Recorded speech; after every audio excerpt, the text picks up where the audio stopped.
माननीय अध्यक्ष जी, मैं आपका आभारी हूं कि आपने माननीय वित्त मंत्री जी द्वारा रखे गए बजट पे कहाँ जा रहे हो? बजट का बहिष्कार कर रहे हैं। नहीं, बहिष्कार नहीं करो, गए हैं। प्लीज बोलिए, आप बोलिए, जो जिसको करना करे आप बोलिए। क्योंकि मैं माननीय वित्त मंत्री जी के बजट भाषण में की आलोचना के साथ उसमें कुछ अपना सुझाव भी रखना चाहता हूं। आज समय नहीं है। बताइए, प्लीज बताइए। माननीय अध्यक्ष जी, क्योंकि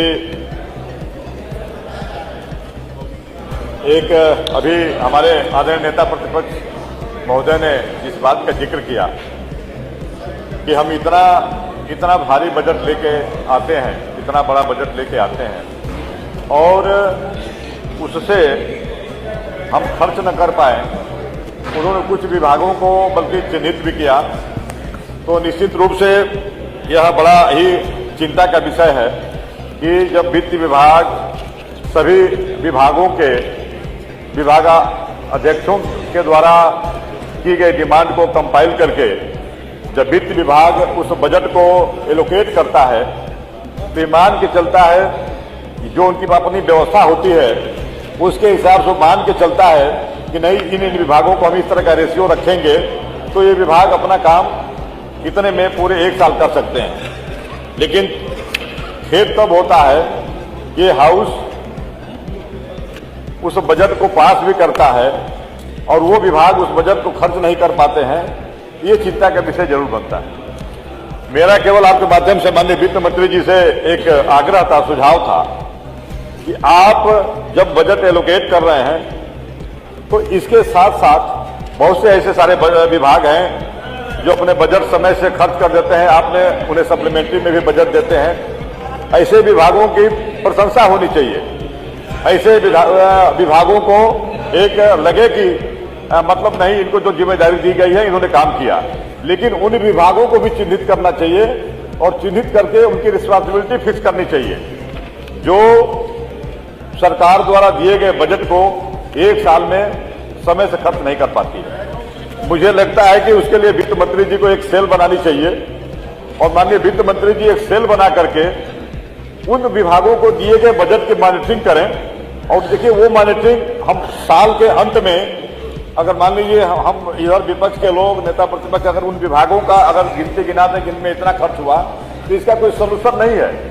ये वित्त मंत्री जी की रिस्पांसिबिलिटी है कि हर महीने उस अपने एलोकेट किए गए बजट की मॉनिटरिंग सेल बनाएं और देखें कि कौन विभाग किस रेशियो में पीछे जा रहा है और उसकी जवाबदेही तय करें। ठीक। इसके लिए मुझे लगता है कि तब जाके सरकार जो सोच लेकर के बजट लाती है, उस सोच को जब धरातल पे लगेगा तब जाकर के उसका खर्च हो पाएगा। ठीक है, धन्यवाद। माननीय अध्यक्ष जी, बस एक मिनट और मेरा एक आग्रह है क्योंकि इतना भारी बजट है, तो एक तो हमारे यहाँ जैसे दो चीजें थी। एक, हम लोग पूर्वांचल विकास निधि जिस रेशियो में बजट बढ़ता है उस पूर्वांचल विकास निधि और बुंदेलखंड विकास निधि, उस रेशियो में इन दो मदों में वृद्धि नहीं होती है। मुझे लगता है कि वित्त मंत्री जी अगर कहीं से बचत हो तो इनमें अगर कुछ वृद्धि करें तो इन दो क्षेत्रों का कायाकल्प हो सकता है। साथ ही माननीय अध्यक्ष जी, एक और भी मेरा आग्रह है, क्योंकि आदरणीय सम्मानित माननीय मुख्यमंत्री जी भी बैठे हुए हैं और मुझे लगता है कि एक बहुत अच्छी मतलब क्योंकि हमारी पहल होगी, हमारी पूर्वांचल एक्सप्रेसवे जो निकल रही है वो सुल्तानपुर होके जाती है और सुल्तानपुर, हम बनारस का भी हमारा जो रास्ता है वो सुल्तानपुर होके ही जाता है। तो एक हम एक्सप्रेसवे बहुत कम दूरी में और कम लागत में एक एक्सप्रेसवे और हम कर सकते हैं, उसी सुल्तानपुर पूर्वांचल एक्सप्रेसवे से लिंक एक्सप्रेसवे के रूप में वाराणसी को, और लगभग 25 से 30 किलोमीटर में अगर हम बाएं तरफ जाते हैं तो अयोध्या को, और उस पूर्वांचल एक्सप्रेसवे से 2 लिंक एक्सप्रेसवे अगर जुड़ जाए बनारस से अयोध्या, तो मुझे लगता है कि यह अपने आप में उत्तर प्रदेश के लिए एक बहुत बड़ा ही मील का पत्थर साबित होगा।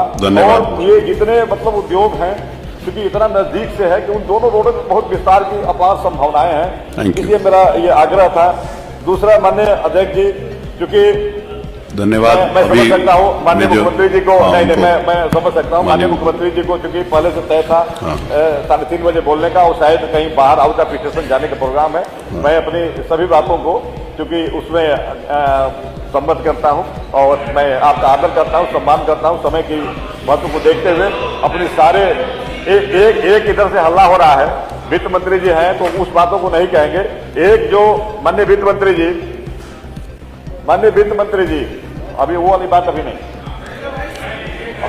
माननीय वित्त मंत्री जी, ये क्योंकि 400 हम लोग 3 माननीय विधायक लोगों को जो पिछली बार आग्रह पे नेता सदन माननीय मुख्यमंत्री जी ने विधायक निधि जो आपने बढ़ा दिया, कई बार हम राजा भैया इस बात को बैठकों में हम लोग मैंने मतलब आभार भी व्यक्त किए, सराहना भी की, और इस सभी विधायकों के सम्मान के लिए रहा कि कभी कभी कोई आता है तो विधायक को कम से कम रहता है कैसे नाली खरीदारी के, उसमें जो हमारा 18% हम 5 करोड़ रुपए का प्रस्ताव नहीं कर सकते हैं, हम उसमें लगभग 4 करोड़ 10 लाख रुपए का प्रस्ताव करते हैं। तो एग्जम्पशन हम बहुत सारे ऐसे मदों में दे रहे हैं, तो बड़ी कृपा होगी। चलिए वो पहले बात आ चुकी, क्योंकि देने वाले दाता भी हैं, और क्योंकि हम सबके तरफ से था कि इसमें जीएसटी का अगर एग्जम्पशन हो जाता तो यही तोहफा जो है सभी हमारे श्री रघुराज प्रताप सिंह जी, राजा भैया। बाकी अगली बात अगले सप्ताह में हम लोग बात करने के बहुत बहुत धन्यवाद।